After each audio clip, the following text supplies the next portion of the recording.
सूरज की तेज रोशनी गली के कोने में सिमरन को जगा रही थी। उसके चेहरे पर धूल की एक परत जमी हुई थी।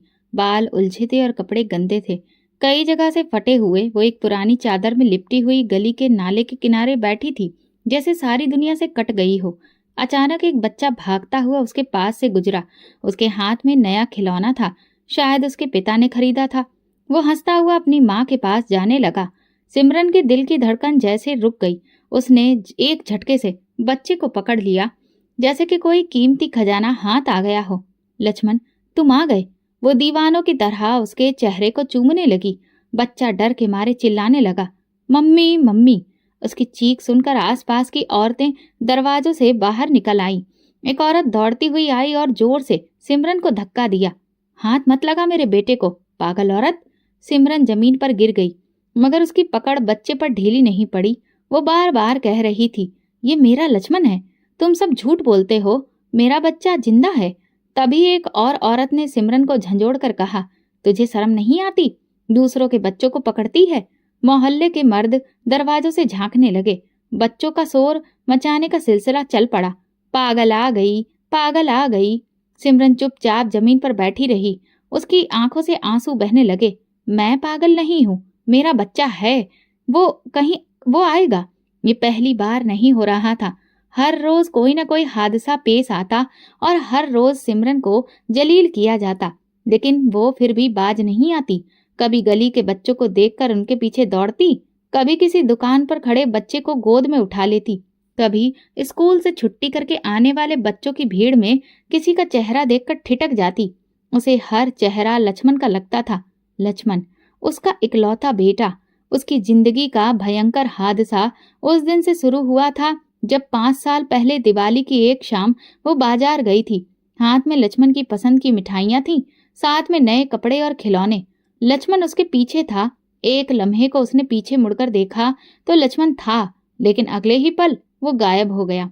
वो आवाजें देती रही, पूरा बाजार छान मारा, पुलिस स्टेशन गई, जगह जगह ऐलान करवाया, मगर लक्ष्मण न मिला। कुछ दिनों के बाद पुलिस वालों ने थाने में बुलाया और एक लाश दिखाई। कहा कि शायद ये तुम्हारा बच्चा हो। सिमरन का कलेजा फटने को आया। वो चिल्लाकर बोली, नहीं, ये मेरा लक्ष्मण नहीं है, मेरा बच्चा जिंदा है, वो मुझे जरूर मिलेगा। लोगों ने समझाया, बहन वक्त के साथ सब्र कर लो, किस्मत के आगे किसी का जोर नहीं चलता। लेकिन माँ के दिल को यकीन नहीं आया और धीरे धीरे उसका मानसिक संतुलन बिगड़ने लगा। पहले पहल तो वो रातों को जागती रहती, दरवाजा खुला छोड़कर बैठी रहती, जैसे लक्ष्मण अभी वापस आ जाएगा। मोहल्ले के लोग शुरू में तरस खाते थे, लेकिन फिर उनका रवैया बदल गया। बच्चों को खबरदार किया जाने लगा, सिमरन पागल हो चुकी है, उससे दूर रहना। एक दिन वो मंदिर के आंगन में पहुंची और पंडित जी से कहने लगी, भगवान तो माँ की ममता देखते हैं ना, फिर मुझे मेरा बेटा क्यों नहीं मिला? मैंने तो हर रोज प्रार्थना की, कई व्रत रखे, फिर मुझे ये सजा क्यों मिली? पंडित जी की आंखें नम हो गईं। भोले भगवान की लीला अपरंपार होती है। तू मायूस मत हो, सब्र रख। अगर तेरा बेटा जिंदा हुआ तो भगवान तुझे जरूर मिलाएगा। ये बात सिमरन के दिल में बैठ गई। उसने यकीन कर लिया कि भगवान जरूर उसे उसका बेटा वापस करेगा। मगर मोहल्ले वाले उस पर हंसते थे, उसके पागलपन के किस्से सुनाते, बच्चों को डराते। अगर शरारत करोगे तो सिमरन पकड़ लेगी। और आज वो फिर एक बच्चे को लक्ष्मण समझ बैठी थी, मगर इस बार लोगों के हाथों उसके शरीर पर नीले निशान छोड़ दिए गए थे। वो चुपचाप घर लौटी, जो अब बस एक कमरा ही रह गया था। टूटी खिड़कियां, दरारों वाली दीवारें और एक पुराना बिस्तर, जिस पर वो लक्ष्मण के पुराने कपड़े रखकर सोती थी। आज वो देर तक रोती रही। पुराने एल्बम निकाले, लक्ष्मण की 5 साल की उम्र की तस्वीर देखकर हाथों से सहलाने लगी। बस एक बार आ जाओ लक्ष्मण, एक बार। तभी दूर से मंदिर की घंटियों की आवाज आई। वो उठी और भगवान के आगे सिर झुकाकर बैठ गई।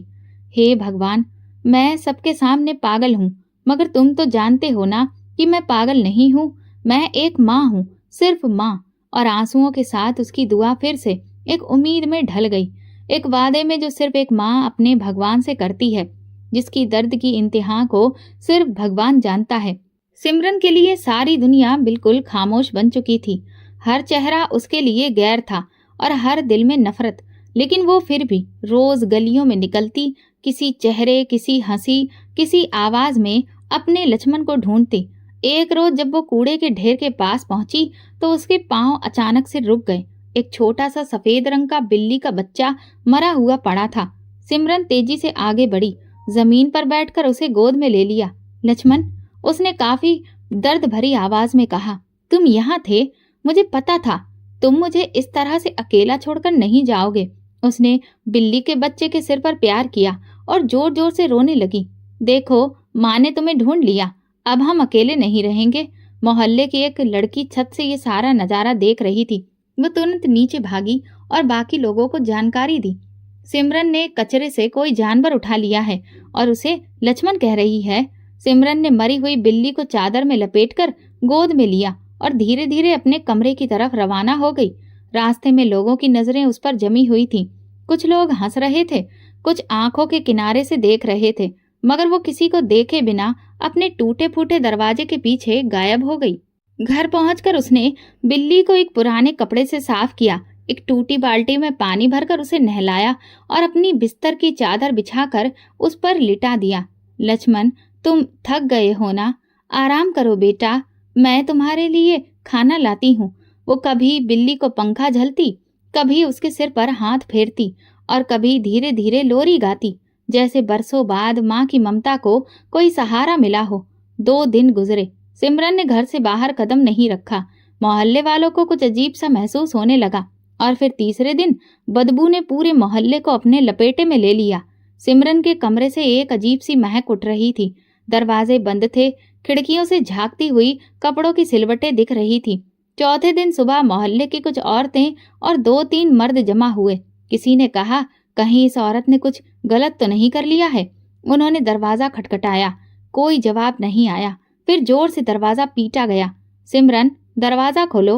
अब एक लड़का जोर से धक्का देने लगा। 1, 2, 3 दरवाजा खुल गया। सामने का मंजर सबको हिलाकर रख देने वाला था। सिमरन फर्श पर बैठी थी, गोद में वही मरी हुई बिल्ली का बच्चा, और वो उसे अब भी सीने से लगाए बैठी थी। मेरे लक्ष्मण को हाथ मत लगाना, वो बीमार है लेकिन जिंदा है। मैंने उसे नहलाया है, उसे दवा भी दी है, वो जल्दी ठीक हो जाएगा। मोहल्ले वाले एक पल को चुप हो गए। फिर एक औरत ने आगे बढ़कर उसके हाथ से बिल्ली का बच्चा खींचने की कोशिश की, लेकिन सिमरन चिल्ला पड़ी, हाथ मत लगाना, ये मेरा बच्चा है। मगर आखिरकार लोगों ने जबरदस्ती उसे छीन लिया। एक लड़के ने रूमाल से नाक ढकी और फिर उसे बाहर लेकर दफनाने के लिए ले गए। सिमरन अब जमीन पर हाथ मार रही थी। मेरा लक्ष्मण, तुमने फिर मुझसे छीन लिया। मैंने कहा था ना मत छीनो। तुम लोग बुरे लोग हो, जालिम हो। अब मोहल्ले वाले गुस्से में थे। ये औरत पागलपन में हरकतें कर रही है, कल को किसी जिंदा बच्चे को नुकसान न पहुंचा दे। ऐसे लोगों का मोहल्ले में क्या काम। मोहल्ले के कुछ मर्दों ने फैसला किया कि सिमरन को यहाँ से जाना होगा। उसे कहा गया, तुम्हें अब यहाँ रहने नहीं दिया जा सकता। सिमरन चुप हो गई, आंखों में खालीपन, चेहरे पर दुख और होठों पर हल्की सी बड़बड़ाहट। ठीक है, मैं जा रही हूँ, लक्ष्मण को लेकर कहीं और जा रही हूँ, जहाँ कोई हमें पहचान न सके। वो चुपचाप अपनी चादर समेटती है, दरवाजे की तरफ देखती है और बिना पलटे मोहल्ले से निकल जाती है। उसके कदम लड़खड़ा रहे थे, लेकिन उसके दिल में एक उम्मीद थी, मैं लक्ष्मण को जरूर ढूंढूंगी, चाहे वो किसी बिल्ली की शक्ल में हो या किसी बच्चे की आवाज में या किसी सपने की गली में। मोहल्ले वालों ने चैन की सांस ली, मगर आसमान ने सिमरन की तन्हाई पर भी नजर डाली, जैसे भगवान भी खामोश होकर उसके सब्र को देख रहा हो। ये सब कुछ मंदिर के पुरोहित जी ने भी देखा था। उनकी नजर में वो मंजर अभी भी ताजा था। वो औरत जो रोज पूजा पाठ के लिए आती थी, जो मंदिर की सफाई में हिस्सा लेती थी, मोहल्ले की औरतों को धर्म की बातें सिखाती थी, आज उसी मोहल्ले की जमीन पर बेइज्जत होकर निकल रही थी। पुरोहित जी के दिल में कुछ हलचल हुई। उन्होंने घर आकर अपनी पत्नी से कहा, वो सिमरन, उसे हम अपने घर क्यों नहीं ले आते? अगर वो सच में पागल हो गई तो क्या हम उसके लिए प्रार्थना के सिवा कुछ नहीं कर सकते? उनकी पत्नी एक रहमदिल औरत थी। उसने तुरंत कहा, जी बिल्कुल, वो हमारी बहन है, मैं उसकी सेवा करूंगी, बस आप उसके इलाज का बंदोबस्त कर दीजिए। कुछ घंटे बाद पुरोहित जी अपनी पत्नी के साथ सिमरन को तलाशने निकले।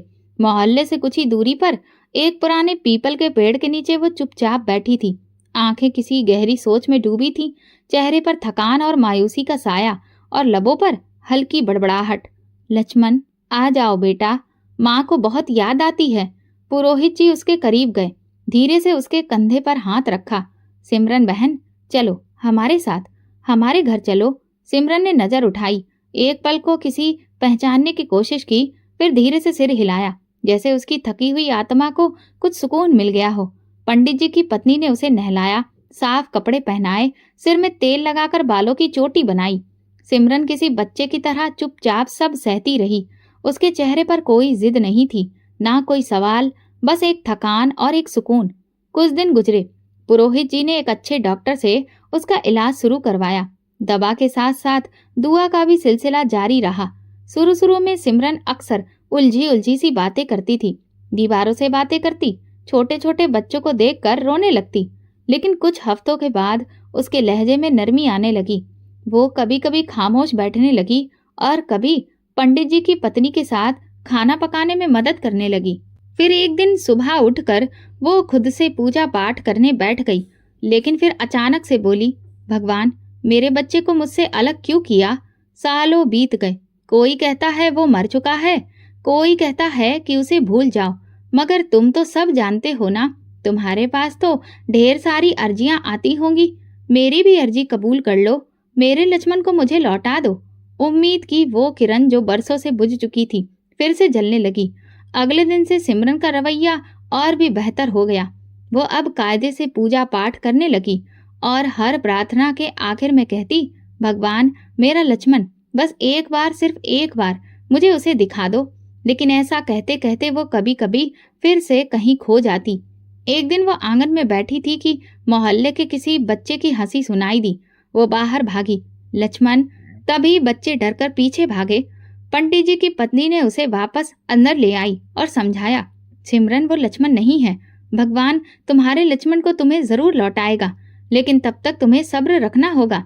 वो बेचारी चुप हो गई। उसने कुछ नहीं कहा, बस एक दबी दबी सी चीख सी उसके सीने से निकली। इलाज जारी था, दवा, दुआ, प्यार, सब कुछ उसे मिल रहा था, लेकिन लक्ष्मण की कमी एक ऐसी चोट थी जो कभी भर ही नहीं सकती थी। कभी रात के वक्त जब सब सो रहे होते तो सिमरन छत पर जाती और आसमान की तरफ देखकर बोलती, भगवान, मुझे लक्ष्मण के ही सपने दिखा दो ताकि मेरे दिल को सुकून मिले। और एक रात वो सपना आ ही गया। सिमरन ने देखा कि वो एक सरसों के खेत में खड़ी है। सामने से एक नन्हा सा बच्चा दौड़ता हुआ आ रहा है, सफेद रंग की कमीज पहने, मासूम हंसी और आंखों में माँ के लिए प्यार लिए। वो दौड़कर सिमरन के गले लग जाता है। माँ, मैं आ गया। सिमरन की आंख खुल गई। वो अचानक से उठी और हंसने लगी और फिर रोने लगी। पंडित जी और उनकी पत्नी भाग कर आए। क्या हुआ सिमरन बहन? वो बोली, वो आया था, मेरा लक्ष्मण, सपने में आया था, मुझे गले लगाकर कहा, माँ मैं आ गया। पंडित जी ने उसके सिर पर हाथ फेरा। तेरे भगवान ने तुम्हें संदेश दिया है सिमरन, तुम्हारी प्रार्थना अब कबूल होने वाली है। सिमरन ने आसमान की तरफ देखकर अपने दोनों हाथ जोड़ लिए। भगवान, मैं जानती हूँ तुम मेरी सुन रहे हो, तुम जरूर मुझे मेरे लक्ष्मण से मिलाओगे, क्योंकि तुम्हारे साथ रोशनी भी दिखाई दी थी, जैसे माँ का दिल फिर से धड़कने लगा हो। उम्मीद के साथ नवरात्रि शुरू होने वाले थे। हवा में एक अजीब सा सुकून उतर आया था। गलियों में रोशनी अधिक थी। मंदिरों से आने वाली भजनों की आवाज और व्रत रखने वालों की प्रार्थनाओं से एक खास माहौल बन गया था। सिमरन के अंदर भी कुछ बदलने लगा था।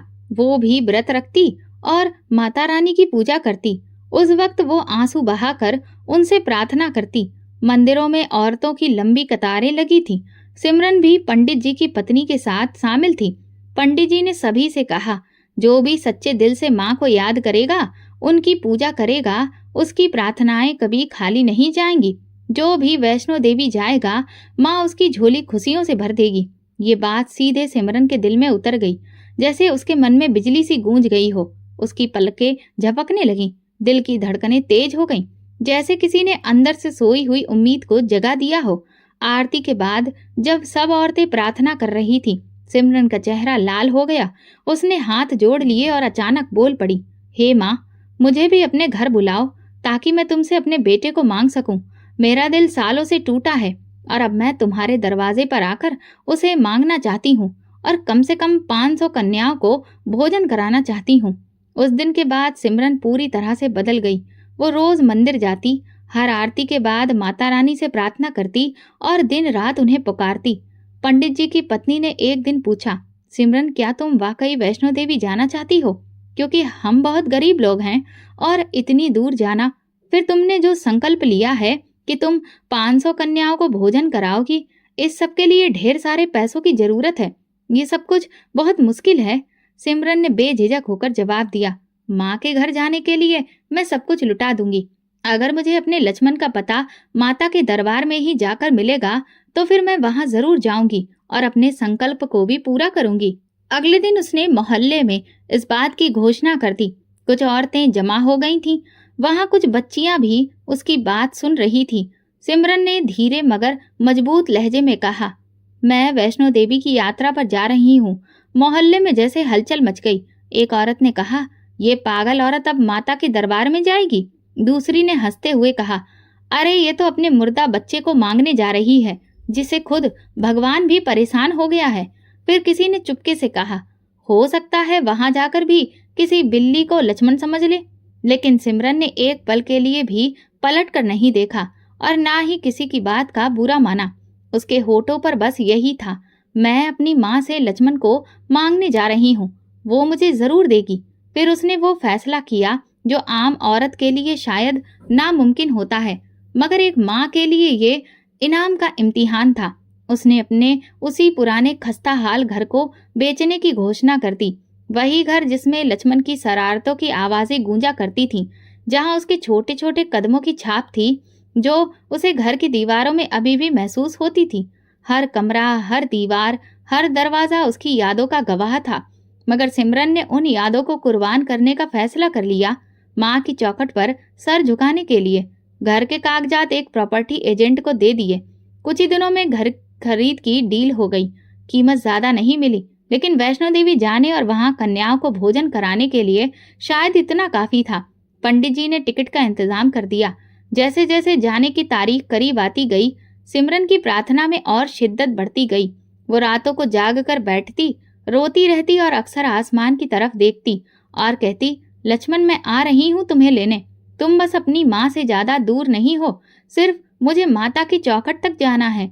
मोहल्ले वालों को उसका जुनून देखकर हैरत होती।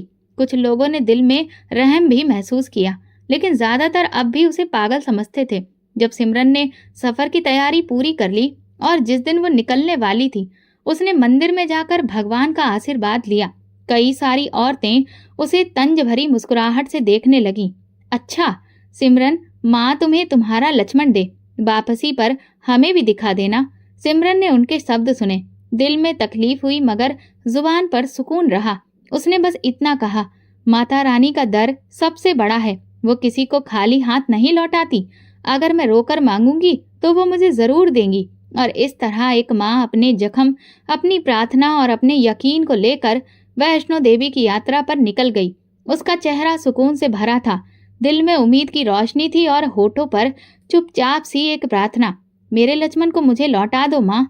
सिमरन की आंखों में अब भी वो दिन ताजा था जब उसने अपने पुराने घर की चाबी एजेंट को सौंपी थी। वो सारी दीवारें जो लक्ष्मण की मासूम हंसी की गवाह थीं, उन्हें छोड़ना आसान नहीं था, मगर एक माँ की प्रार्थना, उसका यकीन, उसकी फिक्र, ये सब दुनिया की हर चीज से बड़ी थी। उसने जाते जाते दीवारों पर हाथ रखा, आंखें बंद की और फिर से कहा, हे माँ, मैं तेरा वादा लेकर जी रही हूँ और ये घर, ये दीवारें, सब कुछ कुर्बान कर रही हूँ। बस तुम मेरे लक्ष्मण को लौटा देना। फिर वो दिन आ गया जब सिमरन वहां से रवाना हो गई। ट्रेन से जाने के दौरान वो खिड़की से शाम के बादलों को देखती रही। उसके होठों से बस यही निकला, हे माता रानी, मैं आ रही हूँ। तूने मुझे आखिरकार अपनी चौखट पर बुला लिया है। झोली फैलाने आ रही हूँ माँ। वैष्णो देवी की जमीन पर कदम रखते ही सिमरन का दिल जोर से धड़कने लगा। उसने अपने दामन को मजबूती से थामा और धीरे धीरे उसके कदम बढ़ने लगे। जैसे ही उसकी नजर माता रानी के दरबार पर पड़ी, उसके कदम थम गए, आंखों से आंसू छलकने लगे। वो एक पल के लिए बिल्कुल स्थिर खड़ी रही, जैसे कि वक्त थम गया हो, जैसे जमीन आसमान सब उसे देख रहे हो। यही वो दर है, यही वो जगह है जहाँ से कोई खाली हाथ नहीं लौटता, उसने अपने दिल में कहा और धीरे धीरे प्रार्थना करना शुरू किया। हर कदम पर उसके आंसू गिर रहे थे। हे माता, मुझे मेरा बेटा लक्ष्मण दे दो। सब कहते हैं कि वो मर चुका है, मगर मेरा दिल कहता है कि वो कहीं है। बस तुम ही हो जो उसे लौटा सकती हो। तुम हर राज को जानती हो माँ। मैं तुम्हारे दर पर आई हूँ सिर्फ एक माँ बनकर। वो माँ के सामने जोर जोर से रोने लगी। तुम ही मेरे दिल के जख्मों को जानती हो। अगर तुम नहीं सुनोगी तो कौन सुनेगा? सबने मुझे पागल कहा, सबने मुझे दुत्कारा। मैंने सब कुछ छोड़ दिया, अपना घर, अपनी जिंदगी तुम्हारे हवाले कर दी। अब तुम मेरी झोली खाली मत लौटाना। वो पूरी शिद्दत से रो रही थी। आसपास मौजूद लोग उसकी हालत देख रहे थे। एक बार मेरे बच्चे को मेरे सामने ला दो। उसने अपना सर जमीन पर टिका दिया और आंसू जमीन पर गिरते रहे। अगर मैं यहाँ से खाली वापस गई तो शायद मेरा दिल फिर से जीने के काबिल नहीं बचेगा। तुम तो बहुत ही दयावान हो माँ। घंटों गुजर गए मगर सिमरन ने अपना सर नहीं उठाया। काफी देर रो लेने के बाद जब उसे थोड़ी शांति मिली तब उसने अपनी जो मन्नत मांगी थी, कन्याओं को खाना खिलाने की, उसकी तरफ पहला कदम बढ़ाया और अपनी बात को पूरा किया। सुबह से रात हो गई। वो बुरी तरह से थक चुकी थी। इसके बाद वो होटल के कमरे में लौट आई। उसका चेहरा अभी भी आंसुओं से भीगा हुआ था। वो एक बार फिर से कहने लगी, हे भगवान, यहाँ मैं अपने बेटे के लिए आई हूँ। अगर वो जिंदा है तो मुझे उसके तक पहुँचा दो, और अगर वो सच में इस दुनिया में नहीं है तो उसकी कोई खबर ही मुझ तक पहुँचा दो। लेकिन मेरी ममता का इस तरह से इम्तिहान मत लो। वो कई दिनों तक वैष्णो देवी के रास्ते में पड़ी रही और उम्मीद से इधर उधर भटकती रही। ना तो उसे अपने पैसे की चिंता थी, ना सेहत की, ना ही खुशी की। उसकी सिर्फ एक प्रार्थना थी, बस मुझे मेरा बेटा लक्ष्मण मिल जाए। वो बार बार यही कहती, मैं यहाँ अपने बेटे को लेने आई हूँ। मैं खाली हाथ नहीं लौटना चाहती। मेरे बेटे लक्ष्मण, अपनी माँ के पास वापस आ जा। लेकिन सिमरन की प्रार्थना वैसी की वैसी ही बनी रही। फिर धीरे धीरे यात्रा का अंतिम दिन नजदीक आने लगा। सिमरन के चेहरे पर ना कोई थकान थी और ना ही कोई खास उम्मीद, क्योंकि उसका ईमान अब भी कह रहा था, मेरा भगवान मुझे खाली हाथ नहीं लौटाएगा। यात्रा पूरी होने के बाद वो वापस लौटी। ये एक नई जिंदगी की शुरुआत थी, मगर ये शुरुआत सिर्फ शारीरिक वापसी की थी। उसका दिल अभी भी वैष्णो देवी में माँ के चरणों में ही था। ट्रेन से उतरते वक्त उसकी आंखें बार बार बंद होती, जैसे भगवान से फिर प्रार्थना कर रही हों, हे भगवान, तुमने जरूर मेरी पुकार सुनी होगी। अब तो तुम कुछ ना कुछ कर ही दोगे। जब वो मोहल्ले में दाखिल हुई तो कई दरवाजे हल्के से खुलकर फिर बंद हो गए। कुछ पर्दों के पीछे चेहरों ने झांक कर देखा और कुछ जुबानों ने जल्दी से हरकत करना शुरू कर दिया। आ गई ये भी वैष्णो देवी की यात्रा करके। अरे वही पागल औरत ना, जो लक्ष्मण लक्ष्मण करती फिरती है। कहाँ है उसका बेटा? कहती थी वापस लेकर आऊंगी। मोहल्ले की कुछ औरतें दरवाजे पर आकर खड़ी हो गईं। उनके लहजे में तंज था, आंखों में तेजी। एक औरत ने तेज आवाज में कहा, सिमरन, क्या हुआ? माता रानी ने तुम्हारी नहीं सुनी? तुम वहां से खाली हाथ ही लौट आई। दूसरी ने हंसते हुए कहा, अरे चलो, कम से कम दिमाग का इलाज तो हो गया होगा। सिमरन ने उनकी तरफ नहीं देखा। उसने नजरें झुकाकर दरवाजे से आगे कदम बढ़ाए, जैसे वो किसी और ही दुनिया की ओर जा रही हो, जैसे ये बातें अब उसके लिए कोई मायने नहीं रखती थी। उसने मोहल्ले के आखिरी कोने में एक छोटा सा कमरा किराए पर लिया, जिसमें एक पुराना दरवाजा, एक टूटी हुई खिड़की और धीमी सी रोशनी थी। अब यही उसका नया घर था, एक कमरे का मकान, अकेलेपन का नया ठिकाना।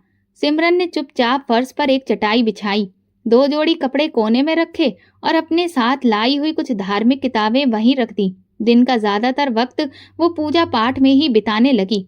सुबह के समय वो सिद्ध मंदिर जाती और बार बार भगवान से प्रार्थना करती।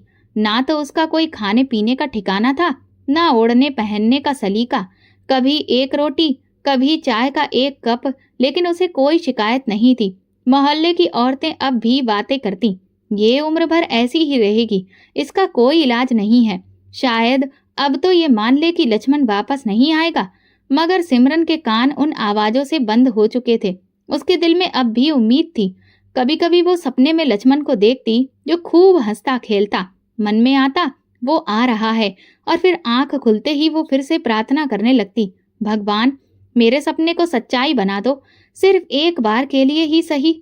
एक दिन पंडित जी की पत्नी उससे मिलने आई। उसने सिमरन को गले लगाया और कहा, सिमरन बहन, तुम बहुत हिम्मत वाली हो। मैंने पहली बार किसी माँ को इतना सब्र करते हुए देखा है। सिमरन ने मुस्कुराकर जवाब दिया, मुझे भगवान पर यकीन है, इसीलिए मेरी जिंदगी बोझ नहीं बन रही। और जिस दिन मुझे लक्ष्मण की याद आती है, मेरा दिल हर दिन भगवान से और जुड़ जाता है। उन्होंने उसके लिए कुछ खाने पीने की चीजें छोड़ी और जाते हुए पूछा, क्या तुम्हारा कभी दिल नहीं करता लोगों से बात करने का? सिमरन ने सिर हिलाया। लोग अब बात नहीं करते, सिर्फ ताने कसते हैं, मगर मैं जानती हूँ कि वे भी बदलेंगे। जिस दिन भगवान मेरे लक्ष्मण को वापस लौटा देगा। और फिर वो दोबारा पूजा पाठ में बैठ गई, जैसे वो इस दुनिया से कट चुकी हो और अब सिर्फ भगवान से जुड़ी हो। बाहर गली में शाम ढलने लगी, लाइटें जलने लगी, बच्चे खेलने निकल आए, औरतें घरों के सामने बैठ गईं, मगर सिमरन के कमरे से सिर्फ पूजा पाठ की आवाजें आती। फिर एक कड़ी दोपहर थी, सूरज जैसे खुद भी प्यासा हो। बाजार की गर्मी हर चलते कदम को सुस्त कर रही थी। सिमरन ने कई दिनों के बाद बाहर निकलने का फैसला किया था। साबुन, आटा, चाय पत्ती लेनी थी। कमरा अब एक मंदिर बन चुका था, मगर शारीरिक कमजोरी ने उसे मजबूर कर दिया कि वो कुछ जरूरी सामान के लिए बाहर जाए। वो धीरे धीरे बाजार की ओर चलने लगी। उसकी चप्पल का एक पट्टा पहले ही टूट चुका था, मगर वो किसी के लिए मोहताज नहीं होना चाहती थी। हर कदम पर उसे थकान महसूस हो रही थी, लेकिन चेहरे पर वही पुरानी खामोशी थी, गहरी और शुक्रगुजार। बाजार की रौनक अपने चरम पर थी। बच्चे शोर मचा रहे थे, दुकानदार आने वाले त्योहार की तैयारियों में लगे हुए थे। हर तरफ रोजमर्रा की भाग दौड़ जारी थी। सिमरन ने पुराने कपड़ों की थैली में कुछ चीजें डाल ली थीं। अब वो एक सब्जी वाले के पास जा रही थी कि अचानक सामने से तेज रफ्तार गाड़ी एक तंग गली में मुड़ गई। ड्राइवर शायद फोन देख रहा था। सिमरन की कमजोर चाल और गाड़ी की रफ्तार का फर्क एक कयामत बन गया। एक जोरदार आवाज हुई, लोग चौंक गए। सिमरन जमीन पर गिर चुकी थी। उसके माथे, हाथों और बाजू से खून बहने लगा। उसका सब्जी वाला थैला दूर जा गिरा। लोग उसकी तरफ दौड़ पड़े, मगर अक्सर की तरह सिर्फ वही लोग वहां पर खड़े थे जो सिर्फ तमाशा ही देखने वाले थे। गाड़ी से एक नौजवान तेजी से बाहर निकला। वो 20 या 25 साल के आसपास ही होगा। सफेद शर्ट, नीली जीन्स, माथे पर फिक्र की लकीरें। उसने लपक कर सिमरन को संभाला। उसकी हालत देखकर उसने एक पल भी बिना गवाए चीख कर कहा, कोई एम्बुलेंस को फोन करे, जल्दी। मगर लोग अभी तक तमाशा देख रहे थे। फिर उसने खुद सिमरन को गोद में उठाकर अपनी ही गाड़ी की पिछली सीट पर लेटा दिया। उसके चेहरे पर एक अजनबी होने से भी ज्यादा की फिक्र दिख रही थी। अस्पताल पहुंचते ही सिमरन को फौरन इमरजेंसी वार्ड में ले जाया गया। नर्सों ने कहा, खून बहुत बह चुका है, फौरन ट्रांसफ्यूजन की जरूरत है। नौजवान ने तुरंत कहा, मेरा खून ले लीजिए, ब्लड ग्रुप ओ नेगेटिव है। नर्स ने देखा, यही इस मरीज का भी है। कुछ लम्हों के बाद उसके शरीर से निकला खून सिमरन की रगों में दाखिल हो रहा था। सिमरन बेहोश थी। उसके होंठ हिल रहे थे, जैसे वो अभी कोई दुआ मांग रही हो। शायद वही पुरानी प्रार्थना, मेरे लक्ष्मण को मुझे वापस दे दो। नौजवान ने उसके सिरहाने बैठकर खामोशी से उसका चेहरा देखा। उसके चेहरे पर झुर्रियां थीं, बाल सफेद और माथे पर दर्द की पुरानी लकीरें। लेकिन उसके माथे की लकीरों से ये साफ दिख रहा था कि उसने प्रार्थना में इस माथे को कितना झुकाया है। नौजवान ने नरमी से कहा, माँ जी, आप ठीक हो जाएंगी, फिक्र न करिए। उस वक्त वो एक जिम्मेदार इंसान की तरह बर्ताव कर रहा था, लेकिन उसे खुद भी नहीं पता था कि ये औरत उसकी जिंदगी का वो दरवाजा खोलने जा रही है जिसकी चाबी बरसों से खो गई थी। कुछ देर के बाद डॉक्टरों ने सुकून की सांस ली। जान खतरे से बाहर है, लेकिन अभी होश में नहीं आई हैं। एक दिन और लग सकता है। नौजवान ने कैबिन के बाहर वाली बेंच पर जाकर बैठना चाहा, लेकिन जैसे ही उसने खुद को ढीला छोड़ा और आंखें बंद की, उसके दिल में एक अजीब सी हलचल हुई। ना वो सुकून पा रहा था और ना ही उसका मन वहां से हट रहा था। उसने सोचा, मैंने बहुत सारे मरीजों की मदद की है, मगर आज दिल कुछ ज्यादा ही बेचैन है। आखिर क्यों? ये चेहरा क्यों इतना अपना सा लगता है? कमरे के अंदर सिमरन गहरी बेहोशी में थी। उसकी पलकें हिल रही थीं। हल्की बेहोशी के आलम में उसे ऐसा लगा कि कोई हाथ उसके माथे को सहला रहा है। वो धीरे से बुदबुदाई, लक्ष्मण बेटा, तुम आ गए। नौजवान ने दरवाजे से ये सुना, चौंक गया। लक्ष्मण? उसने अपने मन में ये शब्द दोहराया। फिर से अजीब सा एहसास हुआ, जैसे कोई बंद दरवाजा अचानक खुलने लगा हो। तभी एक नर्स आई और बोली, मरीज के सारे खर्चे आपने दिए हैं? क्या वो आपकी माँ है? नौजवान ने उलझ कर कहा, नहीं, मैं तो बस गाड़ी चला रहा था और फिर ये हादसा हो गया। फिर वो रुक गया, धीरे से बोला, पता नहीं क्यों लेकिन ऐसा लगता है जैसे कोई रिश्ता है। नर्स ने कहा, कुछ रिश्ते खून से नहीं दिल से बनते हैं। नौजवान ने खामोशी से उस औरत के कमरे की तरफ देखा। उसकी आंखों में कुछ यादें जगमगाने लगी, धुंधली सी आवाज, कोई नरम सा लम्हा, किसी के आंचल की खुशबू। उसने अपना हाथ दिल पर रखा, जैसे कोई भूला हुआ लम्हा फिर से महसूस हो रहा हो। वो जानता नहीं था कि उसने सिर्फ सिमरन की जिंदगी नहीं बचाई है, बल्कि अपनी असल पहचान के पर्दे को भी उठाना शुरू कर दिया था। कमरे के अंदर सिमरन की आंखों के किनारे आंसुओं से भीग रहे थे और होंठ धीरे से फिर वही नाम दोहरा रहे थे, लक्ष्मण। शायद अब वक्त उसे माँ की पुकार को सुनने वाला था और वो जवाब किसी अनजान के खून की सूरत में आ चुका था। अस्पताल के कमरे में सुबह की धीमी रोशनी दाखिल हो रही थी। जैसे जैसे उसकी सांसों की रफ्तार तेज हो रही थी, उसके होंठों से बार बार निकल रहा था, लक्ष्मण मेरे बेटे, कहाँ हो तुम? नर्स ने डॉक्टर को बुलाया। डॉक्टर ने सिमरन का चेकअप किया। मुस्कुराकर नर्स से कहा, ये खतरे से बाहर है, कुछ देर में पूरी तरह से होश में आ जाएगी। कमरे के कोने में वही नौजवान जो उसकी जान बचा चुका था, चुपचाप कुर्सी पर बैठा था। उसकी आंखों में उलझन थी, जैसे वो किसी ऐसे सपने को दोबारा याद कर रहा हो जिसे वो बरसों से भूल चुका हो। सिमरन की आंखें धीरे धीरे खुली। धुंधला सा मंजर सामने आया। कुछ लम्हे लगे उसे पूरी तरह होश में आने में। जब नजरें ठहरी तो सामने वही नौजवान बैठा नजर आया। सिमरन ने उसे ध्यान से देखा। साफ चेहरा, आंखों में अजीब सी मासूमियत, माथे पर फिक्र की परछाइयां, और फिर उसकी नजर रुक गई।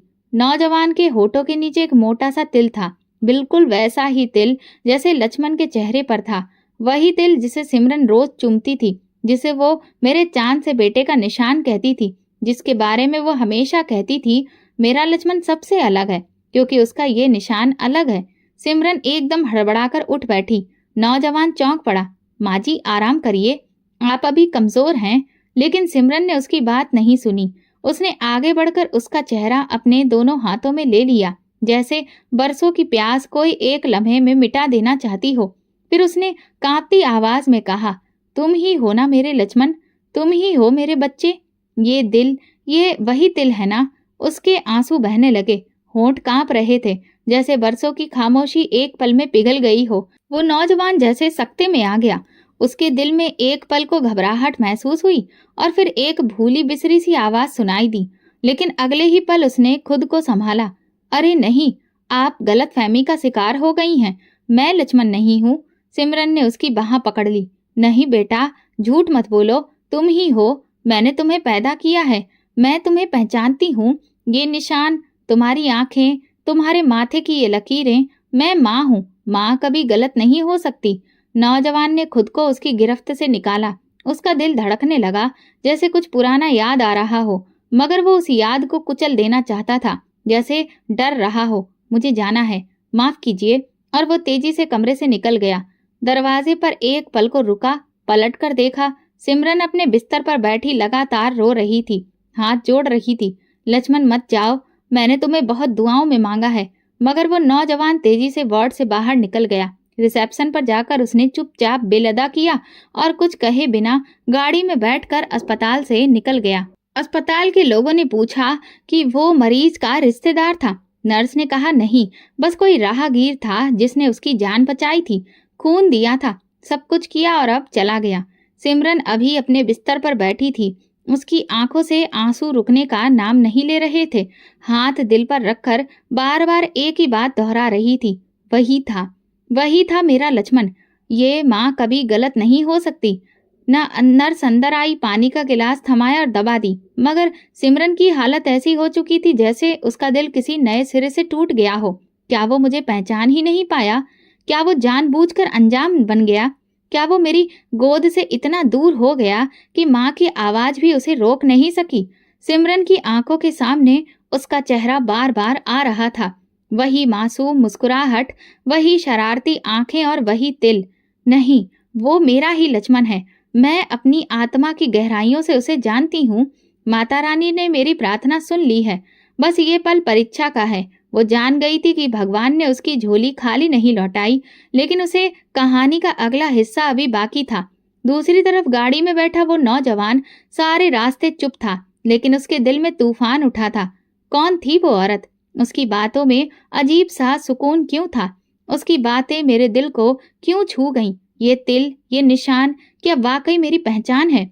दिल के किसी कोने से एक आवाज सी उठने लगी, तुम ही हो उसके लक्ष्मण, तुम ही हो। लेकिन अभी भी वो आवाज बहुत धीमी थी और सच्चाई से भागने वाले कदमों को रोकने के लिए वक्त को एक और मोड़ लेना बाकी था। अस्पताल के बिस्तरों की चादरें बदली जा चुकी थीं। दवा की खुशबू अब और भी ज्यादा तेज हो चुकी थी। मगर सिमरन के दिल में वो पल अभी भी ताजा था जब उसने पहली बार नौजवान के चेहरे पर अपने लक्ष्मण की परछाई देखी थी। जब उसके होठों के नीचे वही मोटा सा तिल दिखाई दिया था जो बरसों से उसकी याद का निशान था। मगर वो नौजवान पलट कर नहीं आया। जब सिमरन को अस्पताल से छुट्टी मिली तो वो दरवाजे के बाहर कई पलों के लिए खड़ी रही। नजरें इधर उधर दौड़ती रहीं। शायद वो यही कहीं छुपा खड़ा हो, शायद वो पलट कर आए, मगर कोई नहीं आया।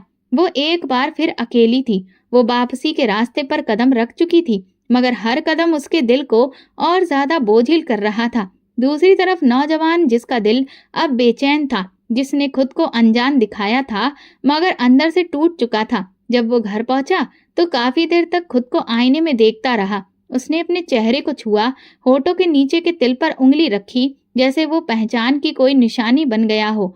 फिर उसे याद आने लगा कि बचपन में जब वो 5 या 6 साल का था तो उसे एक औरत से अलग किया गया था। एक धुंधला सा मंजर, एक तंग सी गली, एक हाथ जो जोर से खींच रहा था, एक औरत की चीखें जो पीछे से आ रही थीं और वो औरत जो बार बार एक ही बात दोहरा रही थी, लक्ष्मण लक्ष्मण।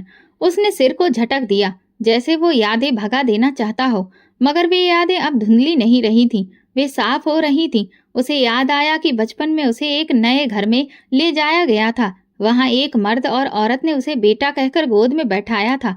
वे उसे प्यार करते थे, लेकिन उनकी गोद में वो ममता नहीं थी, वो माँ जैसी महक नहीं थी जो सिमरन के वजूद से निकलती थी। दिल में बेचैनी बढ़ती जा रही थी। वो जानना चाहता था कि आखिर ये सब क्या है।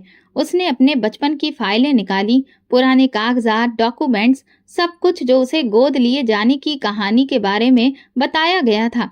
एक बंद लिफाफा निकला जिस पर लिखा था कॉन्फिडेंशियल एडॉप्शन डिटेल्स। दिल की धड़कन तेज हो गई, हाथ कांपने लगे। उसने लिफाफा खोला। एक पुरानी तस्वीर गिरी, एक छोटे बच्चे की जिसने सफेद रंग की कमीज और काले रंग की पैंट पहनी थी और होठों के नीचे वही मोटा सा तिल चमक रहा था। तस्वीर के नीचे लिखा था name at birth Lakshman, son of Simran. उसकी सांस रुकने लगी, आंखों में नमी उतर आई। उसने बाकी के कागज आगे देखे, एक पुलिस रिपोर्ट, एक अखबार की कटिंग। 5 साल का लक्ष्मण बाजार से अगवा हो गया। माँ का रो रो कर हार बेहाल, हाथों से फाइल गिर गई। दिल के अंदर एक जोरदार धड़कन हुई, जैसे बरसों से बंद दरवाजा किसी तूफान के साथ खुल गया हो। वो जमीन पर बैठ गया, चेहरा हाथों में छुपा लिया। बस एक ही शब्द निकला, माँ। उसकी यादें पूरी हो चुकी थी। मन में जो धुंधलापन था वो साफ हो गया था। उसे सब याद आ गया। वो औरत जो रोज उसे गोद में लेकर झूला झुलाती थी, वो लोरी जो रात को सोने से पहले गाती थी, वो सब सिमरन की ममता थी, उसकी माँ की जिसे उससे सब छीन लिया गया था। और अब बरसों बाद जब भगवान ने रास्ता बनाया तो सिमरन को उसके करीब भेज दिया। वो उसे न सिर्फ मिला बल्कि उसी ने उसकी जान बचाई। शायद ये भगवान की तरफ से उसकी प्रार्थना का पहला इनाम था।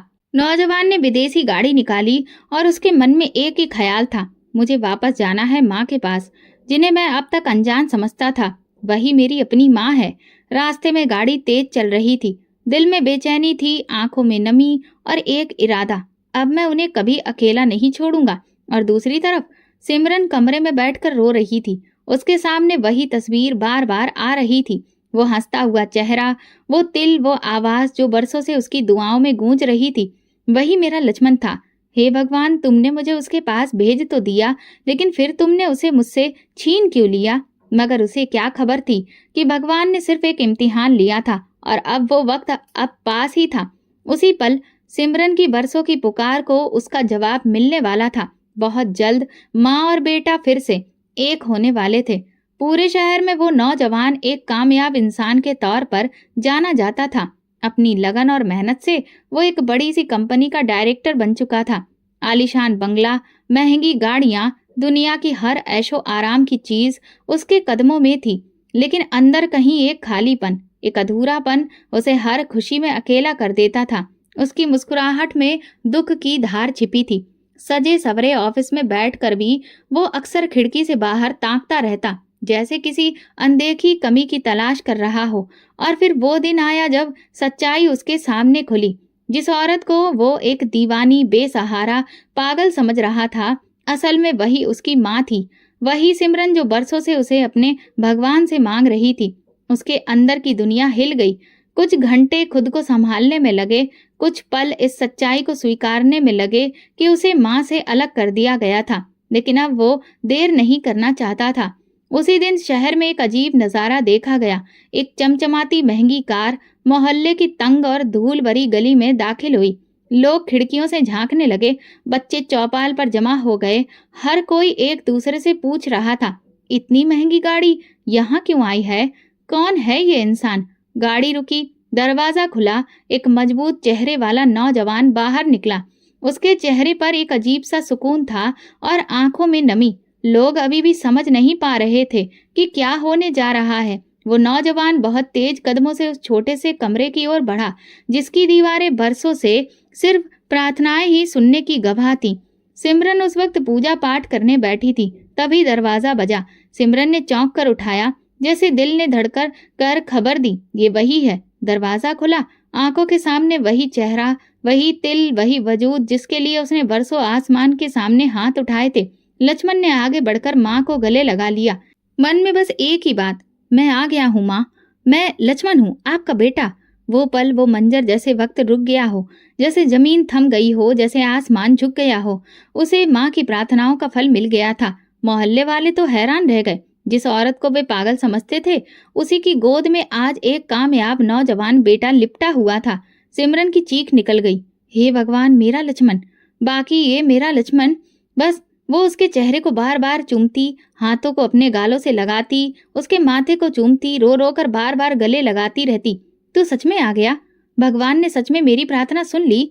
मोहल्ले की औरतें जिन्होंने कभी तंज कसे थे, उसकी हंसी उड़ाई थी, अब भी चुपचाप खड़ी थी।